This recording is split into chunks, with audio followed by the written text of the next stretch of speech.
Bismillahirrahmanirrahim. Assalamualaikum warahmatullahi wabarakatuh. Innal hamdalillah nahmaduhu wa nasta'inu wa nastaghfiruh wa na'udzubillahi min syurri anfusina wa min sayyiati a'malina may yahdihillahu fala mudhillalah wa may yudhlil fala hadiyalah. Asyhadu an la ilaha illallah wahdahu la syarikalah wa asyhadu anna Muhammadan abduhu wa rasuluh la nabiyya ba'dah. Puji syukur marilah kita panjatkan kehadirat Allah Subhanahu wa taala karena pada hari ini kita masih diberikan kesehatan. Alhamdulillah sehat walafiat.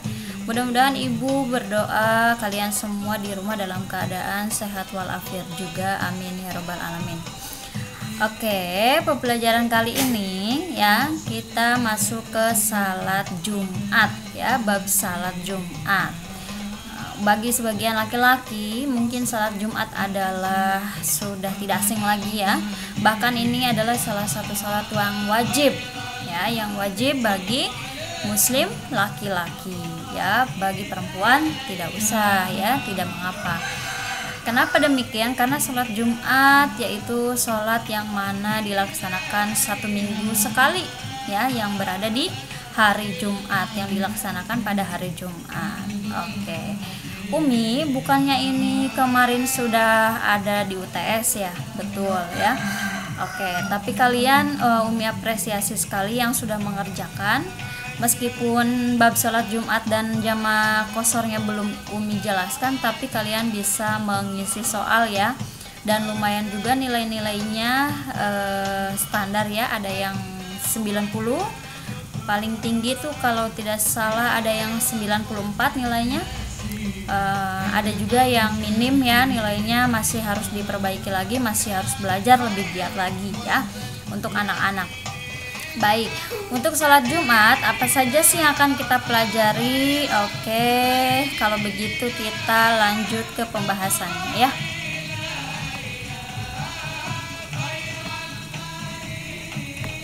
Berikut peta konsepnya. Sholat Jumat kita akan mempelajari ketentuannya ya, kalian harus tahu dulu ketentuannya apa saja. Kemudian nanti hikmah mempelajari sholat Jumat ya. Ketentuannya terdiri dari pengertian, kemudian hukum, rukun, syarat wajib, syarat sah, kemudian sunnah dan juga larangan ya. Sunnah sholat Jumat itu apa saja ya. Nah, tata cara atau praktik ya melaksanakan sholat Jumat. Oke, nanti kita akan bahas sekilas saja. Kemudian nanti kalian akan Umi berikan tugas ya.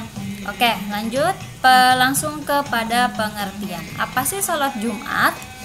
Sholat Jumat adalah ya di sini kita akan bahas dulu hari Jumat. Kenapa hari Jumat itu merupakan hari yang sangat spesial, gitu ya? Hari Jumat merupakan hari yang sangat mulia. Karena muliaannya maka hari Jumat disebut juga Sayyidul Ayyam ya, yang artinya penghulu segala hari, rajanya segala hari, begitu ya. Salat Jumat merupakan aktivitas ibadah wajib salat bagi pemeluk agama laki-laki ya, agama Islam laki-laki yang dilakukan setiap hari Jumat. Nah, secara berjamaah pada waktu dengan ketentuan-ketentuan yang telah diatur dalam hukum Islam. Ini kayaknya masih kurang ya, harusnya hari Jumat di sini tambahannya. Secara berjamaah pada waktu dengan ketentuan-ketentuan yang telah diatur dalam hukum Islam. Orang Islam laki-laki yang meninggalkan 3 kali sholat Jumat berturut-turut tanpa alasan yang sah dibenarkan oleh syar'i. Rasulullah Shallallahu Alaihi Wasallam mengisyaratkan dengan jelas bahwa orang tersebut dinamakan munafik.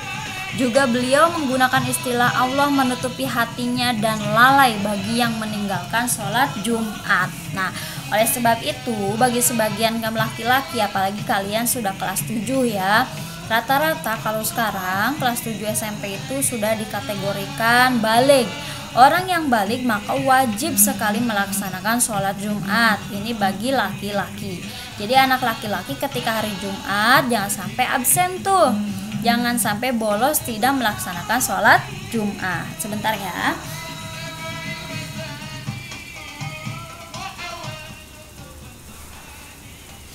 Gitu, ini untuk pengertian daripada sholat Jumat itu sendiri. Nah, apa sih hukum hukum sholat Jumat yang mewajibkan seseorang itu sholat Jumat. Nah, di sini.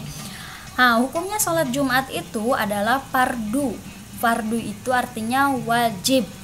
Ya, apa itu wajib? Berarti kalau melaksanakan mendapat pahala, jika ditinggalkan mendapat dosa. Wajibnya wajib ain lagi, ya. Wajib ain itu wajib bagi setiap muslim, laki-laki, bagi dirinya dan tidak bisa digantikan oleh orang lain, ya. Tidak bisa kalian misalkan, aku nitip dong mau sholat Jumat, akunya mau kemana dulu. Nah, nggak bisa dititipkan kepada orang lain, ya begitu. Kemudian di sini laki-laki yang sudah dewasa, merdeka, tidak menjadi hamba sahaya, ya bukan budak, ya bukan budak jualan, dan bermukim, tidak sedang dalam perjalanan jauh. Nah, firman Allah Subhanahu wa taala di sini, ya, hukum salat Jumat itu ditegaskan dalam surat Al-Jumu'ah ayat 9. A'udzu billahi minasyaitonir rajim. Bismillahirrahmanirrahim. Ya ayyuhalladzina amanu idza nudiya lis-shalah min yaumil jumu'ati fas'au ila dzikrillahi wa dzarul bai'a alladzikum khairul lakum in kuntum ta'lamun. Oke, artinya wahai orang-orang yang beriman, apabila telah diseru untuk melaksanakan sholat pada hari Jumat, maka bersegeralah kamu mengingat Allah dan tinggalkanlah jual beli. Yang demikian itu lebih baik bagimu jika kamu mengetahui. Oke, jadi apapun segala kegiatannya, jika pada saat hari Jumat termasuk dalam perjalanan, seharusnya kita bisa berhenti terlebih dahulu, ya, segera mencari masjid. Nah, makanya kalau sedang bepergian jangan hari Jumat, karena hari Jumat itu waktunya sedikit. Kenapa demikian? Kepotong Jumatan katanya begitu. Iya. Karena kenapa? Kalau sekarang kan banyak ya masjid di mana-mana. Di rest area juga rata-rata sudah menyediakan masjid. Oleh sebab itu bisa digunakan untuk sholat Jumat. Sebaiknya ketika kita sedang bepergian, ya, boleh kita berhenti terlebih dahulu dengan syarat ada masjid dan masjid tersebut melaksanakan sholat Jumat, begitu. Atau yang lebih baik, sebaiknya tidak berpergian pada hari Jumat karena waktunya itu dikhususkan bagi setiap muslim laki-laki, ya, untuk melaksanakan sholat Jumat. Pahim tum? Mudah-mudahan kalian pahim, nah, ya. Lanjut ke rukun Jumat. Sebetulnya ini langsung ke rukun khotbah, ya. Masih banyak sekali nih yang harus dibahas di halaman 18. Buka LKS kalian, ya. Sudah? LKS kalian silahkan buka halaman 18. Di situ ada ketentuan salat Jumat. Mulai dari salat wajib salat Jumat, kemudian syarat sah salat Jumat, ya, baru nanti khutbah Jumat. Syarat wajib salat Jumat itu ada 6. Yang pertama beragama Islam, pastinya. Kalau orang Nasrani nggak wajib, ya, dia melaksanakan sholat Jumat. Yang pertama beragama Islam. Yang kedua orang laki-laki, perempuan pun tidak wajib. Kemudian yang ketiga sudah balik, ya, rata-rata kalau SMP rata-rata sudah balik, ya. Ciri-cirinya balik itu yang pertama umur 15 tahun, tidak umur 15 tahun pun kalau sudah mengalami mimpi basah, dia sudah dikategorikan sudah balik, begitu, ya. Kalau sekarang kelas Umi katakan kelas SMP sudah mulai belajar lah, ya. SD pun sudah mulai belajar, anak kecil pun kalau sudah dia mengerti begitu sudah mulai belajar. Kemudian yang keempat berakal sehat, ya. Kalau orang gila tidak diwajibkan, ya, untuk melaksanakan sholat, ya, dianya juga gila, bagaimana mau melaksanakan sholat, begitu, ya. Kemudian yang kelima sehat untuk mendatangi salat Jumat, tidak sedang sakit. Kalau sedang sakit tidak mengapa, ya. Yang terakhir menetap atau bermukim di suatu negeri dan tidak wajib atas orang yang dalam perjalanan.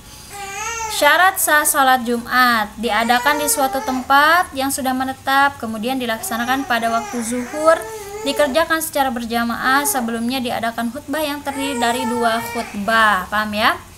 Oke, silakan kalian pelajari. Kalau bisa dihafalkan karena ini penting sekali, terutama bagi laki-laki pun dengan perempuan sama, ya, gitu. Oke, itu ketentuan sholat Jumat. Sekarang khutbah ya. Khutbah itu adalah di sini ceramah-ceramah yang diberikan ketika pelaksanaan sholat Jumat. Mungkin anak-anak laki-laki sudah mengetahui ya khutbah itu seperti apa ya. Salah satunya secara singkatnya seperti siraman rohani begitu yang ada pada saat sholat. Nah, di sini rukun khutbah Jumat itu apa sih? Ya, rukun khutbah Jumat yang pertama mengucapkan puji-pujian kepada Allah. Kemudian membaca 2 kalimat syahadat betul, ya. Membaca sholawat atas Nabi, ya. Puji-pujian kepada Allah, misalkan subhanallah, alhamdulillah, asyhadu alla ilaha illallah wa asyhadu anna muhammadar rasulullah, Allahumma sholli ala sayyidina Muhammad wa ala ali sayyidina Muhammad. Kemudian memberi wasiat atau pesan mengenai ketakwaan dan mengajarkan apa-apa yang perlu kepada jamaah Jumat, ya. Kemudian membaca ayat Al-Qur'an paling sedikit 1 ayat, ya. Itu misalkan dalilnya mendoakan untuk kaum muslimin dan muslimat. Terakhir adalah doa, biasanya begitu. Itu rukunnya. Yang wajib ada adalah berikut ini, ya. Itu untuk rukun khutbah. Sedangkan untuk syarat-syarat khutbah Jumat dan sunnah khutbah Jumat, syarat-syaratnya silahkan kalian baca. Kalau bisa kalian tulis ya di buku tulis kalian dan samakan dengan buku LKS. Jika memang salah satunya tidak ada, boleh kalian tambahkan begitu ya. Syarat-syarat khutbah dan sunnah-sunnah khutbahnya. Syarat-syarat khutbah yang terdiri dari khutbah dimulai setelah masuk waktu zuhur pastinya. Khutbah dilaksanakan sebelum melaksanakan sholat Jumat. Iya, jadi sebelum melaksanakan sholat Jumat. Berapa jumlah rakaat sholat Jumat? 2 ya, begitu ya. Bukan 4 ya. Oke. Kenapa? Kemudian pada saat sholat Jumat, apakah sholat zuhur lagi? Tidak ya. Kalau bagi laki-laki tidak, cukup sholat Jumat saja. Begitu. Khatib memberi khutbah dengan cara berdiri jika mampu. Khatib duduk sebentar di antara 2 khutbah, kemudian khutbah diucapkan dengan suara keras. Khatib dalam keadaan suci dari hadas dan najis, khatib menutup aurat. Sunnah khutbah Jumat, khutbah disampaikan di atas mimbar. Khatib memberi salam, kemudian khatib hendaklah khatib itu siapa? Khatib itu adalah orang yang menyampaikan khutbah, namanya khatib ya. Hendaklah duduk di mimbar setelah salam ketika azan dikumandangkan. Kemudian khutbah disampaikan dengan kalimat yang fasyih, terang dan mudah dipahami. Khatib menghadap ke jamaah Jumat, pastinya tidak membelakangi ya. Kalau membelakangi namanya imam. Mengurutkan 3 makna khutbah: puji-pujian Allah, syahadat, salawat, wasiat atau nasihat ya. Wasiat takwa begitu salah satunya ya. Oke, orang yang menyampaikan khutbah namanya khatib. Orang yang mengumandangkan azan namanya muazin ya. Kalian harus tahu itu nama-namanya ya. Lanjut. Oke, di sini ada sunah-sunah salat Jumat ya. Sunah-sunahnya. Nah, ini harus kalian nih. Kalau sunah itu kan berarti pahala tambahan ya. Dilaksanakan mendapatkan pahala, tidak dikerjakan pun tidak apa-apa, tapi lebih baik dilaksanakan. Karena kenapa? Sholat Jumatnya wajib, kita dapat pahala, kemudian sunah-sunahnya pun kita laksanakan, berarti tambah lagi pahalanya insya Allah ya. Tapi kita niatnya tidak boleh ya, ingin mendapatkan pahala tidak boleh, kita harus ikhlas ya. Sunah-sunah salat Jumat diantaranya mandi sebelum pergi ke masjid. Jangan bau hasem abis main, kemudian ganti baju aja pakai sarung langsung belecang begitu ya. Nah, jangan. Kalau bisa mandi dulu sebelum pergi ke masjid. Kemudian memakai pakaian yang bagus lebih utama, yang berwarna putih lebih utama ya. Jangan sampai kalian sholat Jumat pakai kaos oblong atau misalkan pakai kaos yang tulisan-tulisannya macam-macam sehingga orang yang di belakang kita itu membaca. Jadi mereka tidak khusyuk ya ketika sholat. Karena kenapa? Melihat kaos kita begitu ya, Persib Bandung misalkan begitu. Nah, jangan sampai.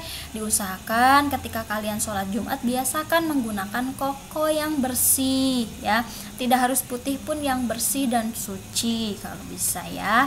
begitu. Lanjut, memakai wangi-wangian, kemudian memotong kuku, menggunting kumis, dan menyisir rambut.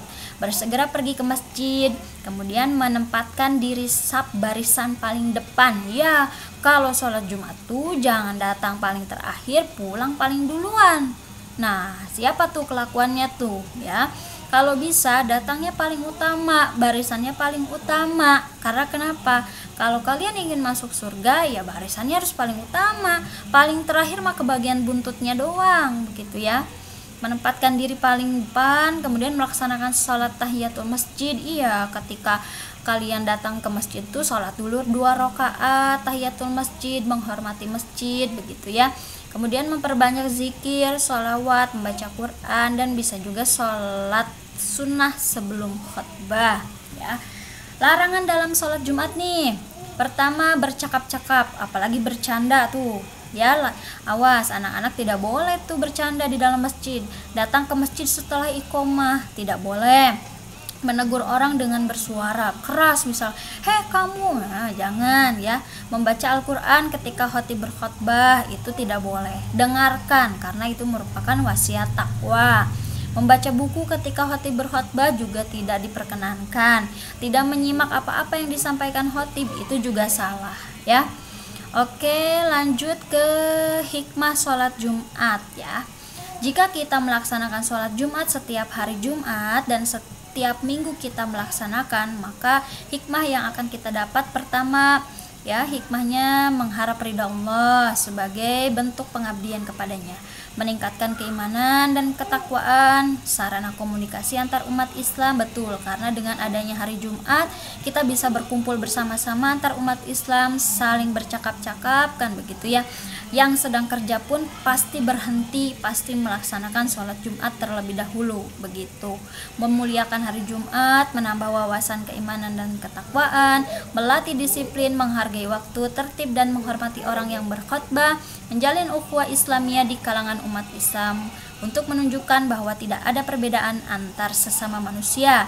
Semua sama, antar yang miskin, kaya, tua, muda, pintar, bodoh, dan lain sebagainya. Terwujudnya solidaritas dan kepedulian sesama muslim sebagai syiar Islam. Halangan sholat Jumat nih boleh ketika kita sedang sakit, sama sekali tidak mampu, boleh tidak sholat Jumat. Kemudian yang kedua, musafir dalam perjalanan jauh dan tidak ada masjid sama sekali, boleh. Kemudian karena hujan lebat pun sama, boleh. Angin kencang, banjir, dan cuaca sangat panas seperti di padang pasir itu juga boleh ya. Bagaimana nih kalau misalkan kita tidak melaksanakan sholat Jumat nih? Halangannya, jika kita salah satunya tidak, maka laksanakanlah sholat zuhur saja, begitu. Dan yang terakhir di sini ada praktek sholat Jumat nih ya. Amalan-amalan sholat Jumat, kemudian azan dulu, khutbah pertama, kemudian khutbah kedua, iqomah, sholat Jumat di sini ya. Oke.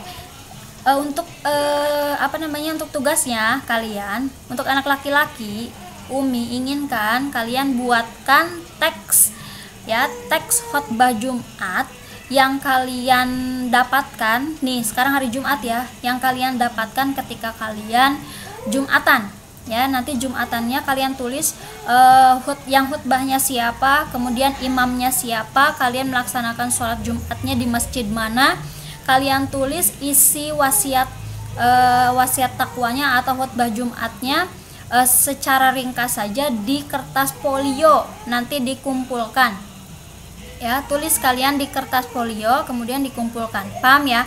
Bagi anak laki-laki, ketika kita sholat Jumat nih sekarang, maka dengarkan baik-baik, boleh kalian bawa pensil lah, bawa catatan ya, ke masjid boleh kalian bawa catatan. Untuk anak perempuan juga sama, tapi anak perempuannya silahkan wasiat takwanya di rumah saja, silahkan cari misalkan di YouTube saja, Oki Setiana Dewi misalkan, begitu ya, Mama Dede gitu, boleh kalian tulis teks pidatonya, kemudian tulis di kertas folio, nanti dikumpulkan ya. Cukup sekian, wabillahi taufiq walhidayah. Assalamualaikum warahmatullahi wabarakatuh.